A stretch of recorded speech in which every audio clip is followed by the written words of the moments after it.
Carlos vende butacas de bebé para auto en Argentina y quiere comprarlos donde sean más baratos, de modo que su ganancia comercial sea lo más alta posible.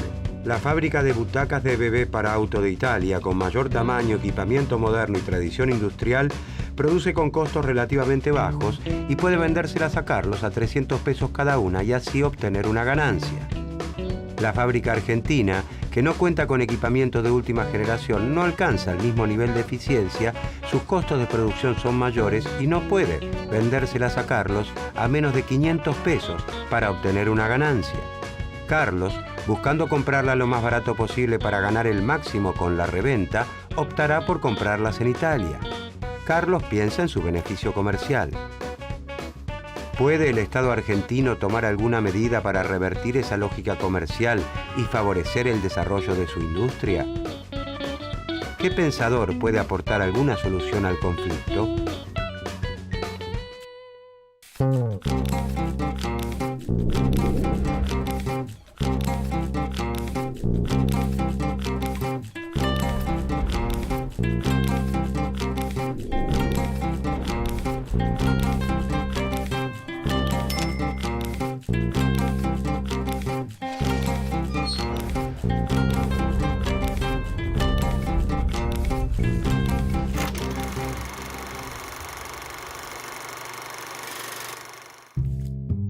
Federico List fue, junto a Carlos Marx, uno de los economistas alemanes más destacados en el siglo XIX. Nace en 1789 en Württemberg, uno de los muchos reinos en los que Alemania se había fragmentado desde mediados del siglo XVII. Inspirado por el crecimiento de las potencias de la época, Inglaterra y Francia, List aspira a la reducción de la brecha entre el desarrollo industrial de estas potencias y el de su nación, y comprende que el primer paso para lograr este objetivo es la unificación territorial de Alemania. List desarrolla su actividad teórica como un hombre de acción. Como tal, lleva adelante una campaña por la desaparición de las aduanas interiores entre los reinos alemanes. Aunque su defensa de la unión aduanera resultó finalmente victoriosa, le costó 10 meses de prisión con trabajos forzados y una deportación a los Estados Unidos, donde viviría entre 1825 y 1832.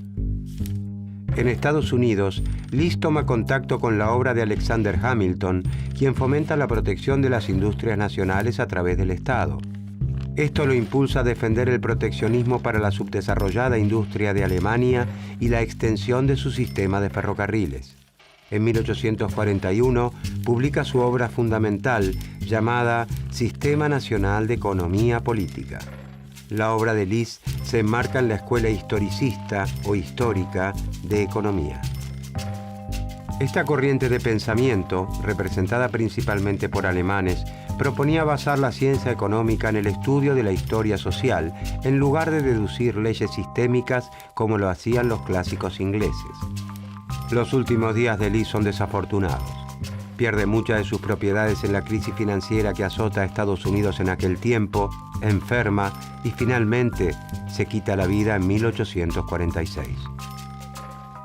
Sin embargo, la obra de List se convertirá en el más valioso legado que conducirá al desarrollo de Alemania en los próximos años. La influencia del historicismo alemán se extiende durante el siglo XX con obras como la de Max Weber y Werner Sombart.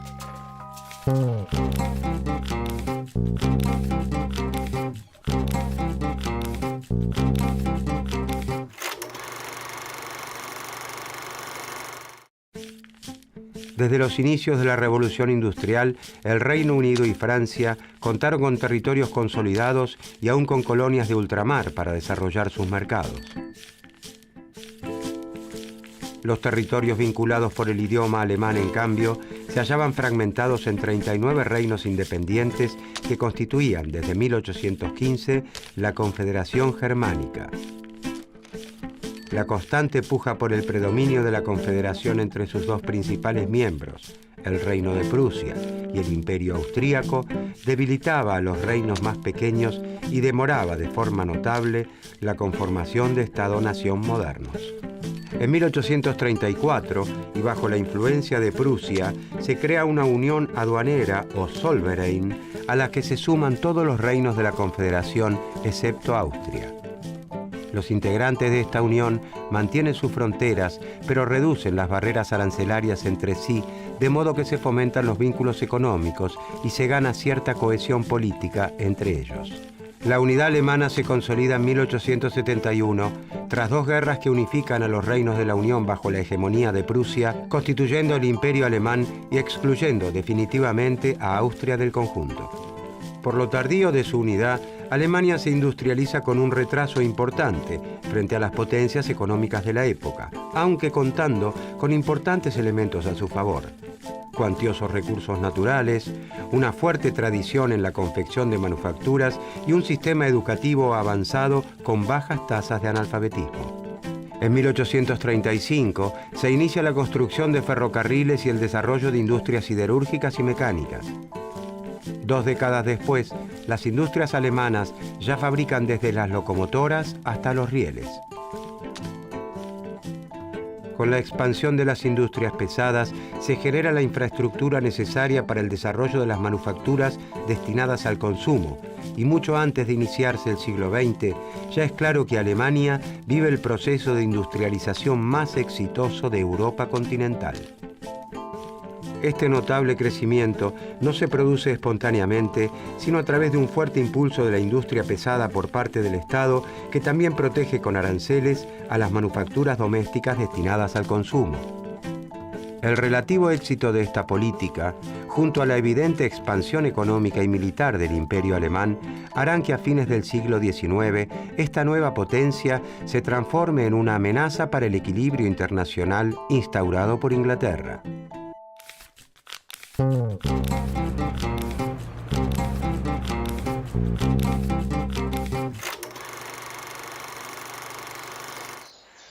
Los economistas suelen realizar supuestos acerca de la realidad social, construyendo un modelo simplificado de la misma que permite analizar solo algunos de sus aspectos, tomándolos de forma aislada.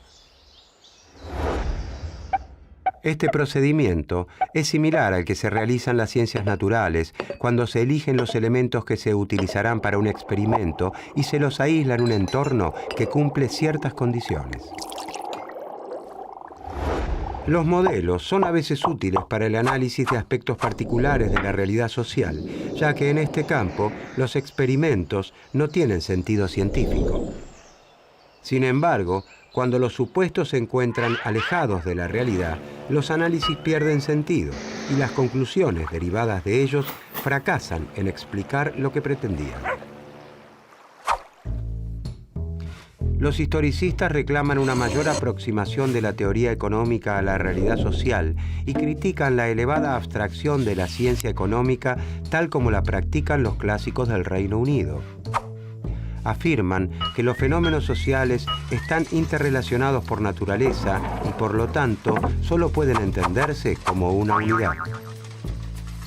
De este modo, consideran que no es posible comprender la economía sin estudiar, por ejemplo, la historia, la política y la geografía concretas donde los procesos económicos ocurren.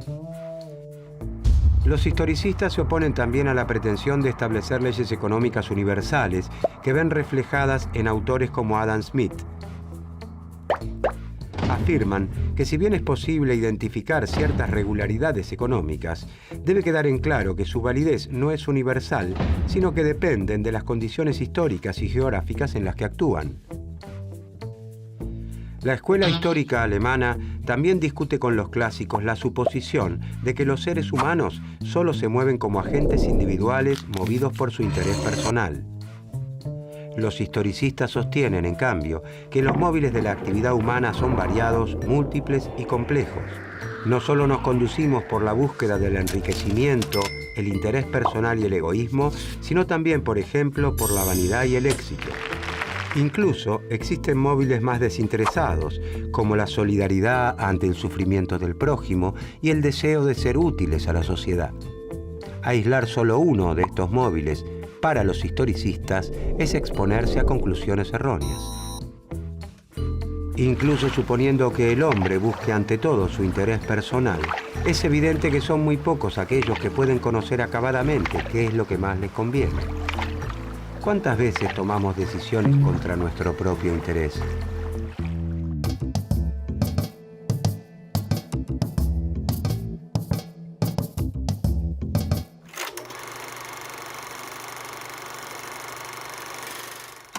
List reintroduce en la ciencia económica el concepto de nación.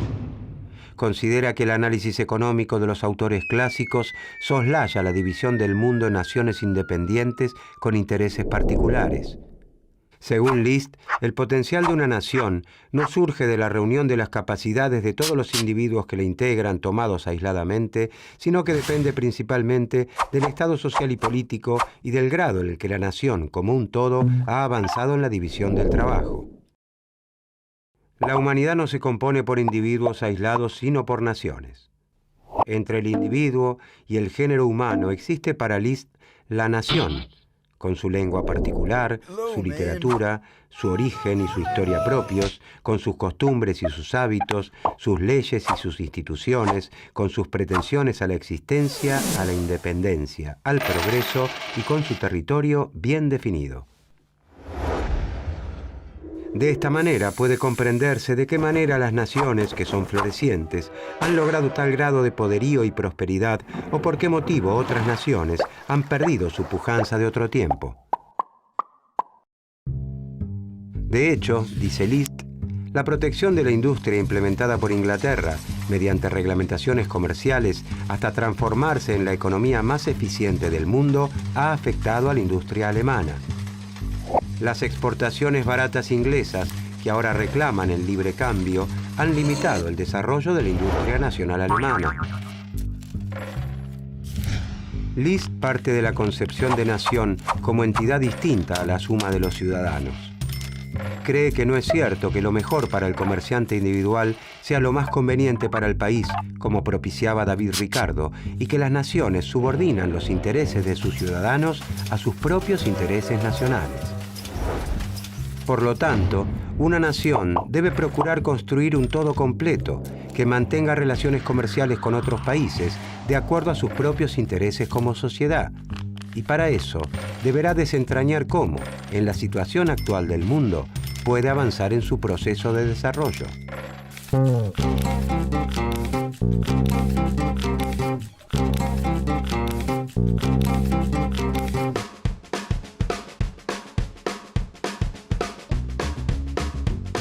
Carlos, el comerciante nacional, está decidido a comprar las butacas de bebés para autos fabricadas en Italia, que se ofrecen a 300 pesos cada una, contra los 500 pesos que le cotiza la fábrica nacional.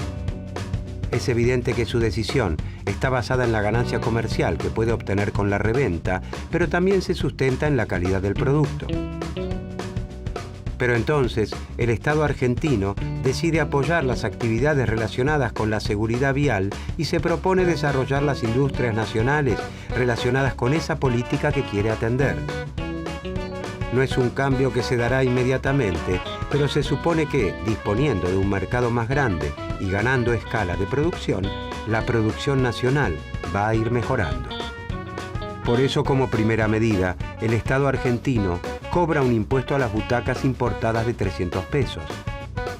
El precio de las butacas italianas aumenta a 600 pesos. El precio de las argentinas sigue siendo de 500 pesos.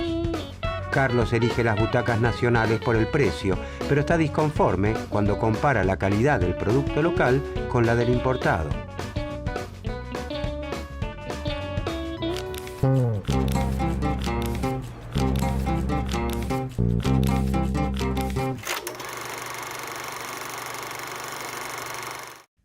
List acepta gran parte de los postulados clásicos, pero rechaza el libre comercio.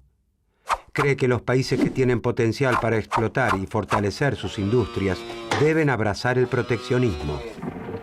Solo con la intervención del Estado puede alcanzarse una industria manufacturera perfeccionada, una marina mercante considerable y un vasto comercio exterior.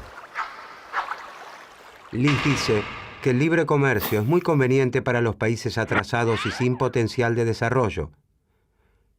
también para un país como Inglaterra, que ya ha alcanzado la madurez industrial.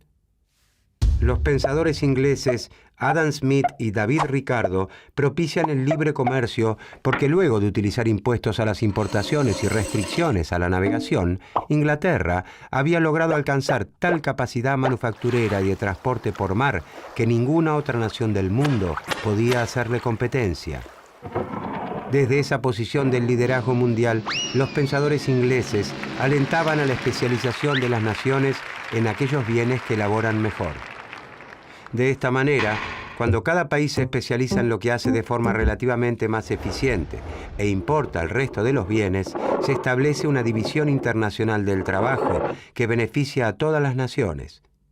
Según los clásicos, todos ganan con el libre comercio si, siguiendo sus ventajas comparativas, Portugal elabora vino, Inglaterra tejidos y Polonia y Argentina cultivan trigo.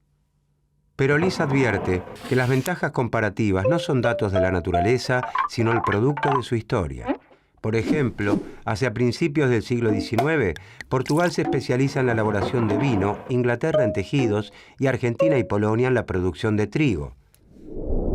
¿Pero debe Portugal especializarse en vinos, que es lo mejor que sabe hacer en este momento? ¿O debería proteger a su industria textil para darle tiempo a que fortalezca, logre incorporar tecnologías más sofisticadas, mejore la forma de producción y así volverse más competitiva en el futuro?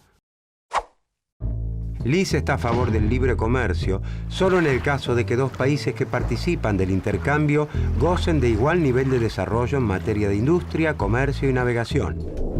En el estado actual, dice List, los efectos de la libertad de comercio serían que Inglaterra se convertiría así en una única e inmensa ciudad manufacturera.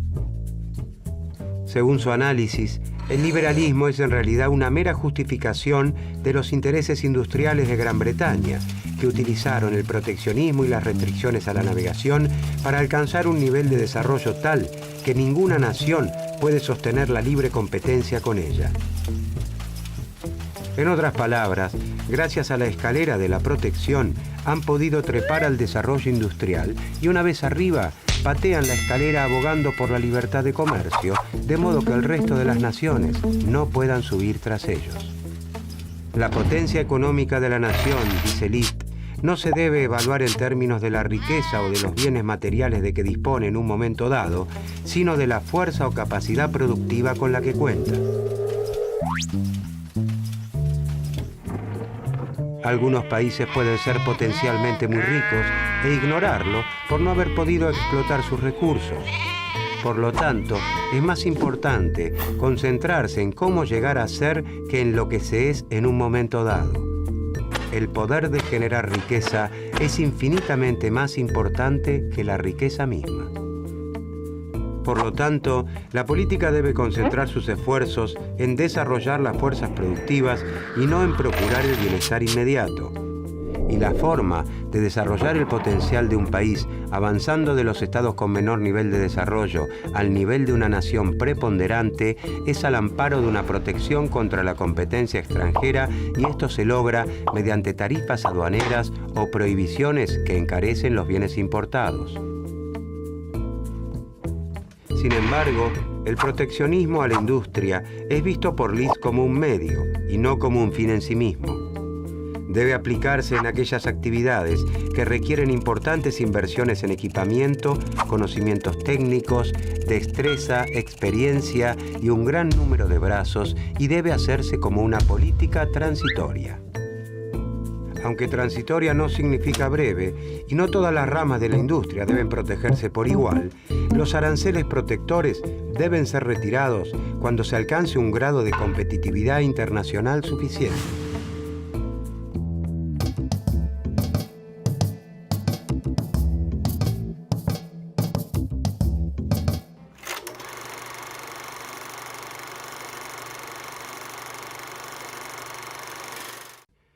La obra de Liz ejerce una influencia muy importante en los países que buscan industrializarse y no quedar rezagados frente a los más avanzados. Influye en el pensamiento orientado al desarrollo manufacturero y de protección a las industrias incipientes de Estados Unidos y Alemania a fines del siglo XIX e incluso de Japón y Corea ya en el siglo XX. Como pensador, Lis ocupa un lugar destacado en las historias latinas y alemanas del pensamiento económico, pero prácticamente no aparece en las historias del pensamiento económico escritas por autores anglosajones. Los historicistas llegan como conclusión a la necesidad del intervencionismo. Piden que el Estado tenga un rol activo para desarrollar la economía nacional y proteger a las ramas productivas aún inmaduras que no pueden enfrentar la competencia con industrias ya desarrolladas. Gracias a sus postulados, la economía alemana logra su desarrollo en virtud de políticas intervencionistas y proteccionistas.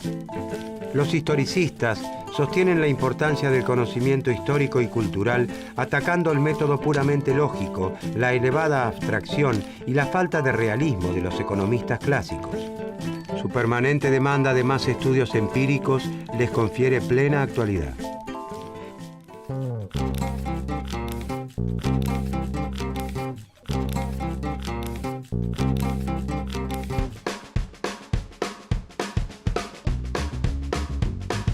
Luego de un tiempo, desde que el Estado argentino decidiera fomentar las industrias nacionales relacionadas con la seguridad vial y de que Carlos continuara inclinándose por las nacionales, las butacas argentinas para bebés han mejorado su calidad hasta equipararse completamente con una butaca fabricada en Italia. El incremento en la producción de butacas argentinas le ha permitido a la industria nacional ganar eficiencia, incorporar tecnología y equipamiento y reducir el costo de producción. Ya no se justificaría el impuesto a la importación de butacas italianas. Gracias a la protección, las fábricas argentinas de productos de seguridad para bebés crecieron, incrementaron su demanda y colaboraron con el cumplimiento de la política de seguridad vial al salvar muchas más vidas en caso de accidentes.